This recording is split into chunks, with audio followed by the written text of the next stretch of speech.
کامیاب کے سامنے اپنے پند و مسائل سے لبریز قیمتی باتوں کو پیش فرمائیں۔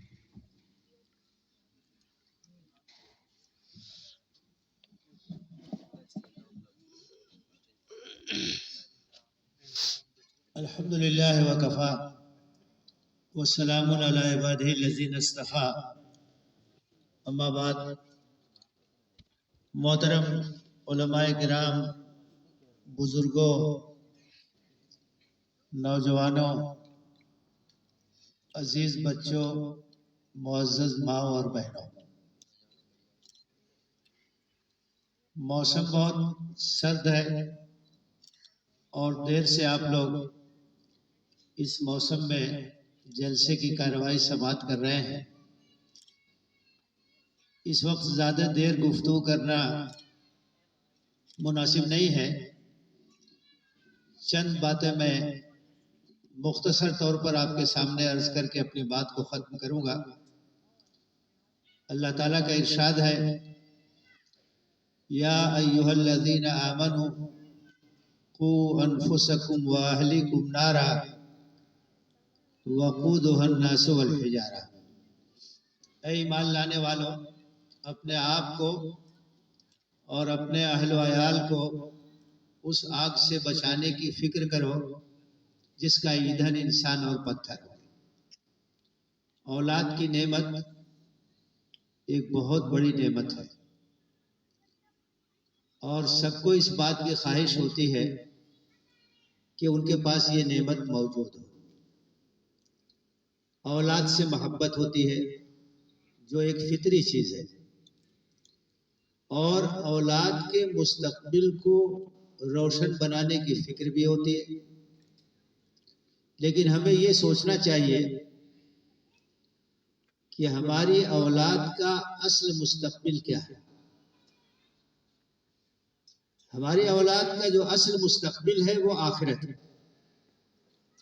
اور اگر اولاد سے محبت ہے تو اس بات کی فکر اور کوشش ہونی چاہیے کہ ہماری اولاد کی آخرت سنور جائے، ہمارے بچوں کی آخرت سنور جائے، اور اللہ سے وہ ملے تو اس حال میں ملے کہ اللہ ان سے راضی ہو، وہ جنت کے مستحق ہوں اور جہنم سے بچا لیے جائے۔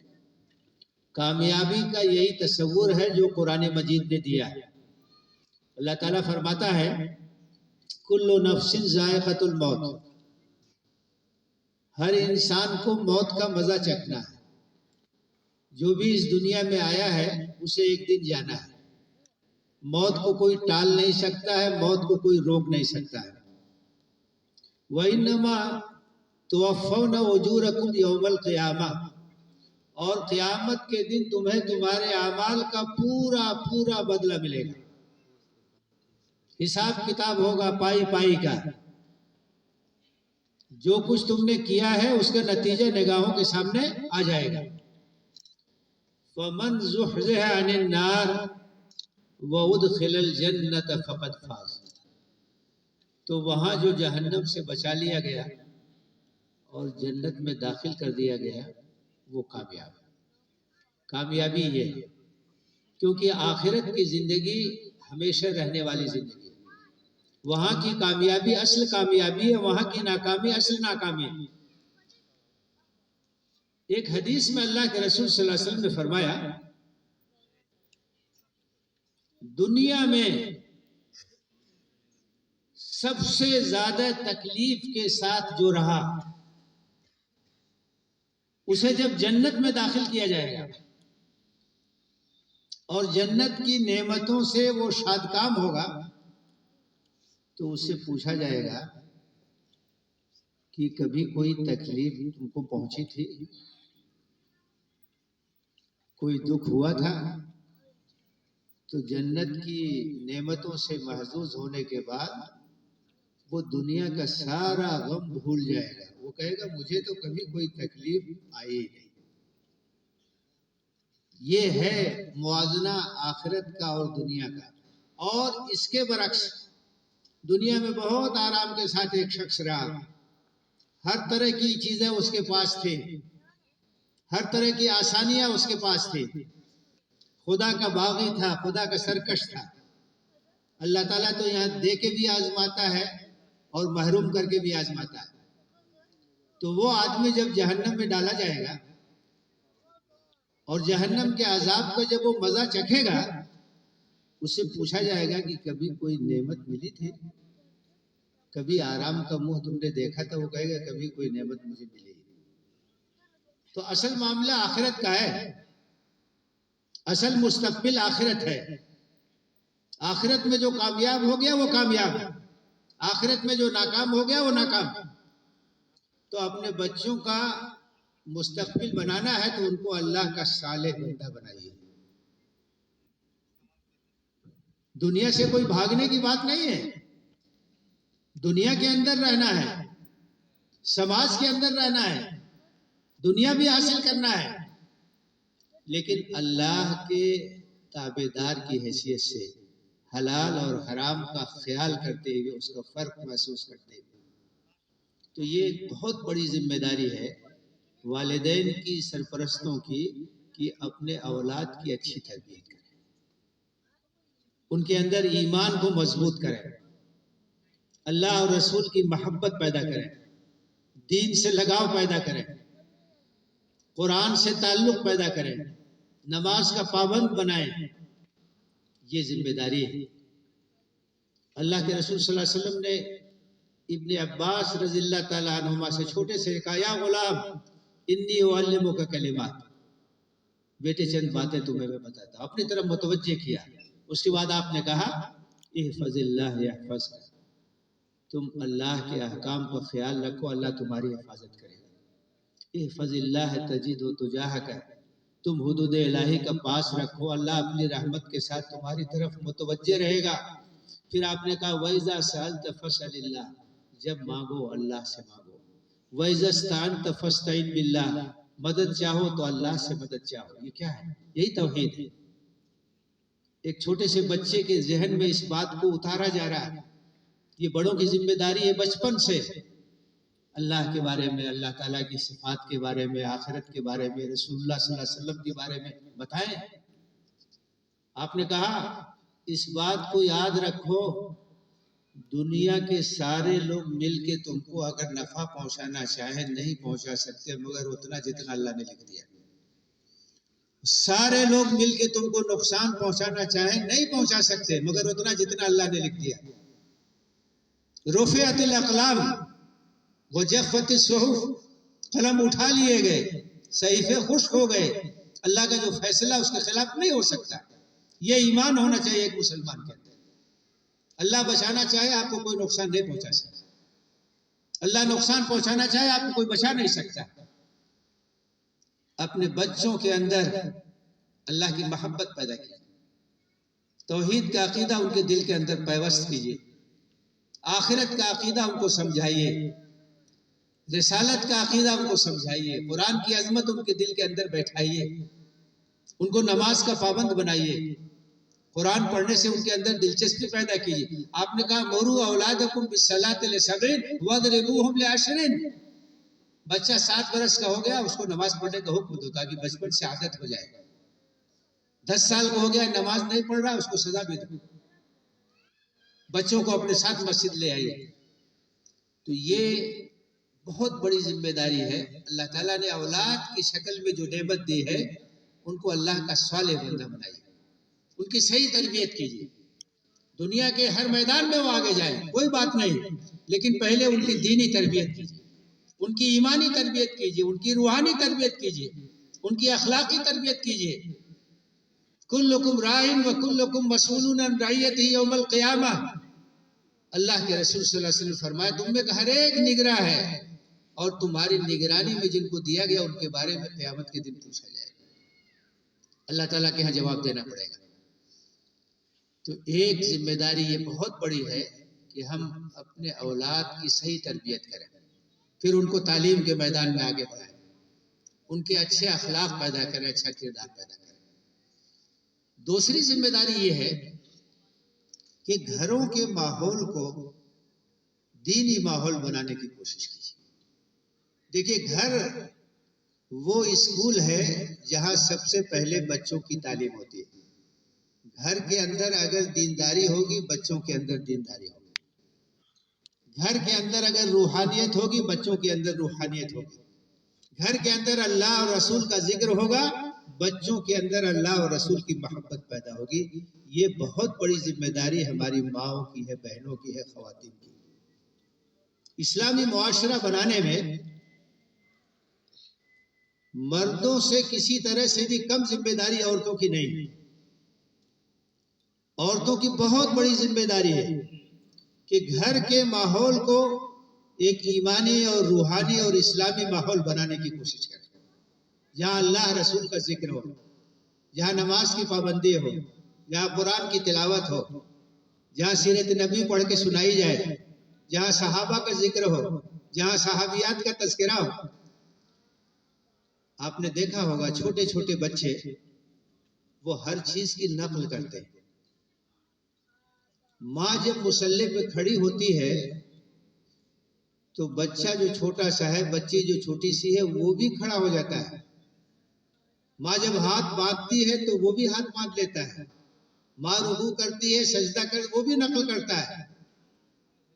اور ماں جب دعا کے لیے ہاتھ اٹھاتی ہے تو ننھے منھے بچے بھی اپنا ہاتھ دعا کے لیے اٹھاتے ہیں۔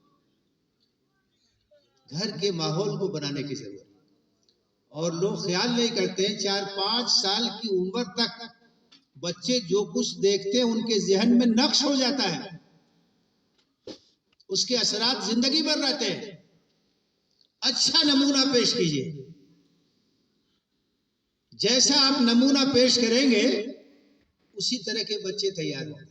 ماں باپ اگر نماز کے پابند ہے بچے بھی نماز کے پابند ہوں گے۔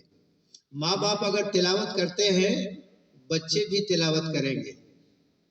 ماں باپ اگر روزہ دار ہیں بچوں کو بھی اس کی عادت ہوگی۔ ماں باپ اللہ کے راستے میں خرچ کرتے ہیں بچوں کو بھی اس کی عادت پڑے گی۔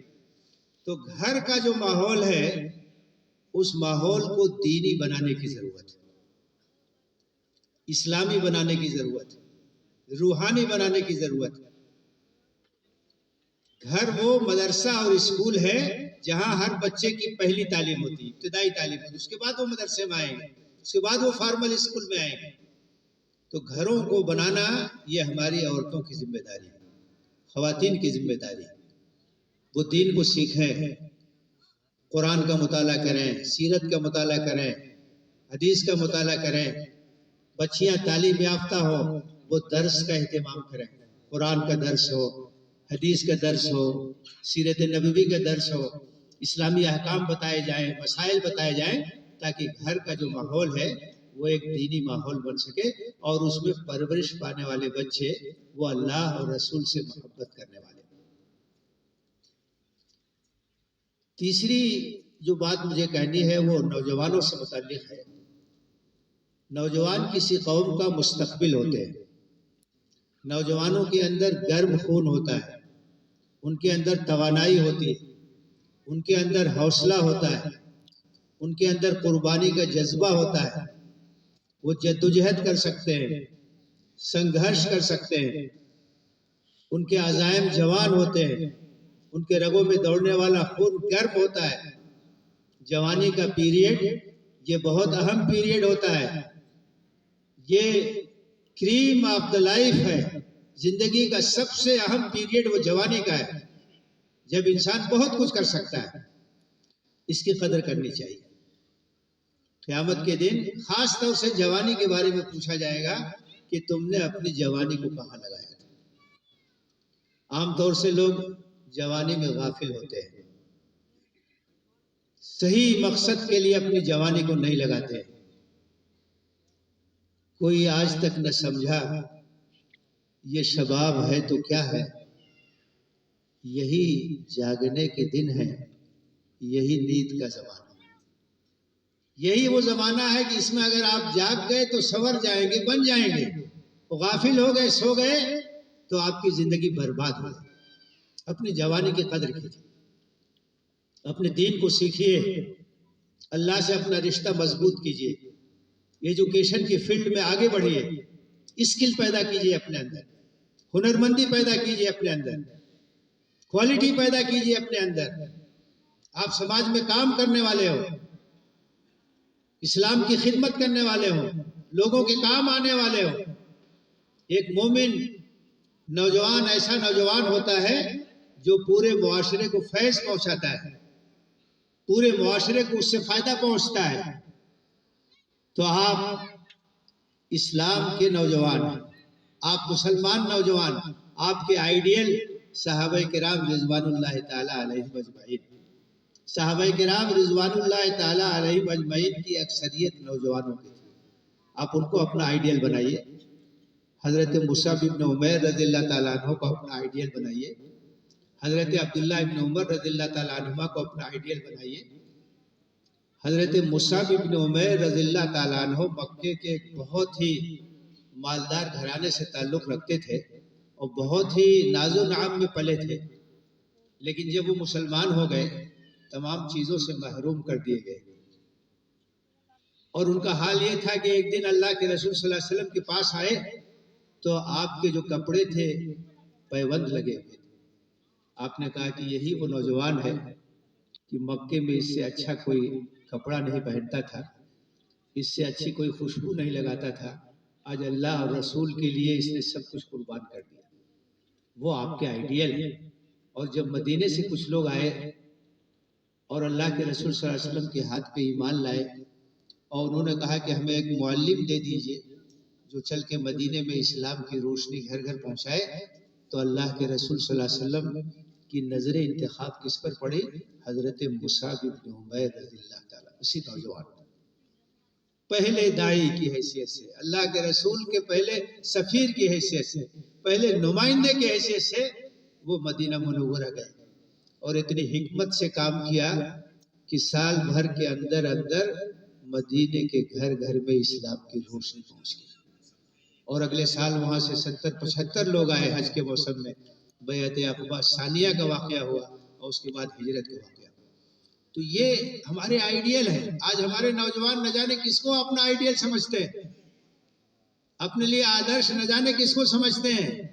ہمارے آئیڈیل یہ ہے، صحابہ کرام ہیں، ان کو اپنی نگاہوں کے سامنے رکھیں۔ یہ جوانی کا جو زمانہ ہے، اس میں جو اللہ کی عبادت کرتا ہے وہ قابل تعریف اور قابل تحسین ہے، اور اللہ کے رسول نے بشارت دی ہے کہ جن لوگوں کو حشر کے میدان میں عرش الہی کا سایہ ملے گا، جس دن اس سائے کے علاوہ کوئی سایہ نہیں ہوگا، اس میں وہ خوش نصیب نوجوان بھی ہوں گے جنہوں نے نوجوانی میں اللہ کی عبادت کی۔ شاب نشأ فی عبادت اللہ، ایسے نوجوان جو جوانی میں عبادت کریں اللہ۔ بڑھاپے میں تو سب لوگ مسجد میں چلے جاتے ہیں، جوانی میں اللہ کو یاد کیجئے، اپنی جوانی اسلام کے لیے لگائیے، اللہ کے دین کے لیے لگائیے، دعوت دین کے لیے لگائیے، تو یہ قابل ذکر بات ہوگی۔ تو نوجوانوں کو اپنی اہمیت سمجھنے کی ضرورت ہے اور اسلام کی خدمت کے لیے اپنی جوانی کو لگانے کی ضرورت ہے۔ اور آخری بات جو میں آپ کے سامنے پیش کرنا چاہتا ہوں وہ یہ ہے کہ ہمیں اپنے سماج کو سدھارنے کی ضرورت ہے، اصلاح معاشرہ کی ضرورت ہے۔ لوگ ہمارے سماج کو دیکھ کر کے ہمارے دین کے بارے میں رائے قائم کرتے ہیں، ہماری سوسائٹی کو دیکھ کر کے ہمارے دین کے سلسلے میں اپنا ایک کنسپٹ بناتے ہیں۔ سماج کے اندر جو خرابیاں ہیں، سماج کے اندر جو برائیاں ہیں، ان کو دور کرنے کی کوشش کیجیے اور اپنے سماج کو ایک نمونے کا سماج بنائیے، جہاں چلتا پھرتا اسلام نظر آئے، اسلامی تعلیمات پر عمل نظر آئے۔ سماج سدھار یہ بہت ضروری ہے، دعوتی کام کے ساتھ ساتھ اصلاح معاشرہ، تاکہ وہ چیزیں جو ہمارے سماج میں غیر اسلامی داخل ہو گئی ہیں ان کو دور کیا جا سکے، جو بگاڑ پیدا ہو گیا ہے اس کو ختم کیا جا سکے۔ اللہ کے رسول صلی اللہ علیہ وسلم نے فرمایا، من رأى منکم منکرا فلیغیرہ بیدہ فإن لم یستطع فبلسانہ فإن لم یستطع فبقلبہ وذلک اضعف الایمان۔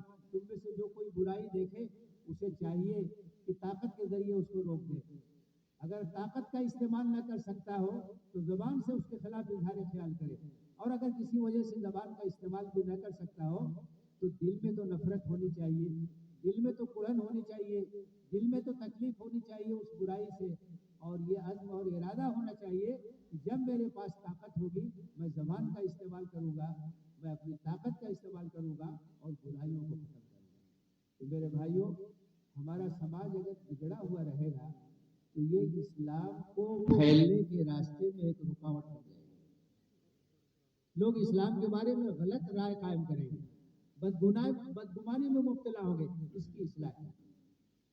اچھائیوں کو فروغ دیجیے, نیکیوں کو فروغ دیجیے, برائیوں کو ختم کرنے کی کوشش کیجیے, کیونکہ یہ متعدی بیماریاں ہوتی ہیں تو سماج کے اندر یہ پھیلیں گی تو اس کے اثرات سے کوئی بچ نہیں سکتا ہے. اللہ کے رسول صلی اللہ علیہ وسلم نے اس کی مثال دی ہے کہ جو لوگ سماج کے اندر حدود الہی پہ قائم رہتے ہیں اور جو لوگ قائم نہیں رہتے, ان کی مثال ایسے ہی ہے کہ جیسے پانی کا سفر ہو اور پانی کے جہاز میں لوگ جا رہے ہوں, کچھ لوگ اوپر کی منزل میں ہوں, کچھ لوگ نیچے کی منزل میں ہوں. نیچے کے لوگ بار بار پانی کے لیے ضرورت کے لیے اوپر جاتے ہیں, اوپر والوں کو تکلیف ہوتی ہے. نیچے والوں نے سوچا کہ لاؤ جہاز کے پیدے ہی میں سوراخ کر کے یہیں سے پانی لے لے, اور وہ کلہاڑی لے کے سوراخ کرنے لگے. اگر اوپر والے آ کر کے ان کو روکیں گے تو جہاز ڈوبنے سے بچ جائے گا, نیچے والے بھی بچ جائیں گے, اوپر والے بھی بچ جائیں گے. اگر نہیں روکیں گے جہاز میں سوراخ ہوگا, جہاز میں پانی آئے گا, جہاز ڈوبے گا, نیچے والے بھی ڈوبیں گے, اوپر والے بھی ڈوبیں گے. سماج میں جو لوگ رہتے ہیں وہ ایک جہاز کے سوار ہیں. وہ جہاز کنارے تک جائے گا تو سب لوگ کنارے تک پہنچیں گے. وہ جہاز اگر بیچ میں ڈوب جائے گا تو سب لوگ ڈوب جائیں گے. اپنے سماج کو بنانے کی کوشش کیجیے, اس کی اصلاح کی کوشش کیجیے. بہت سی ایسی رسمیں ہیں جو فضول خرچی کی ہیں, جو رائج ہو گئی ہیں. اس سلسلے میں ہماری خواتین بڑا کردار ادا کر سکتی ہیں. شادی بیاہ کے سلسلے میں جو رسم اور رواج رائج ہے, اور جہیز اور بارات اور لین دین کی چیزیں جو رائج ہیں ہمارے سماج میں, ان کا اسلامی تعلیمات سے کوئی تعلق نہیں. جہیز ایک لعنت ہے, شادی بیاہ کی رسمیں ایک لعنت ہے. اس کی وجہ سے غریب بچیوں کی شادی بہت دشوار اور بہت مشکل ہو جاتی ہے. ہماری خواتین کو اس سلسلے میں اپنا کردار ادا کرنا ہوگا. ان رسموں کو جو غیر اسلامی ہیں ان کو ختم کیجیے. اسلامی تعلیمات کے مطابق اپنی شادیاں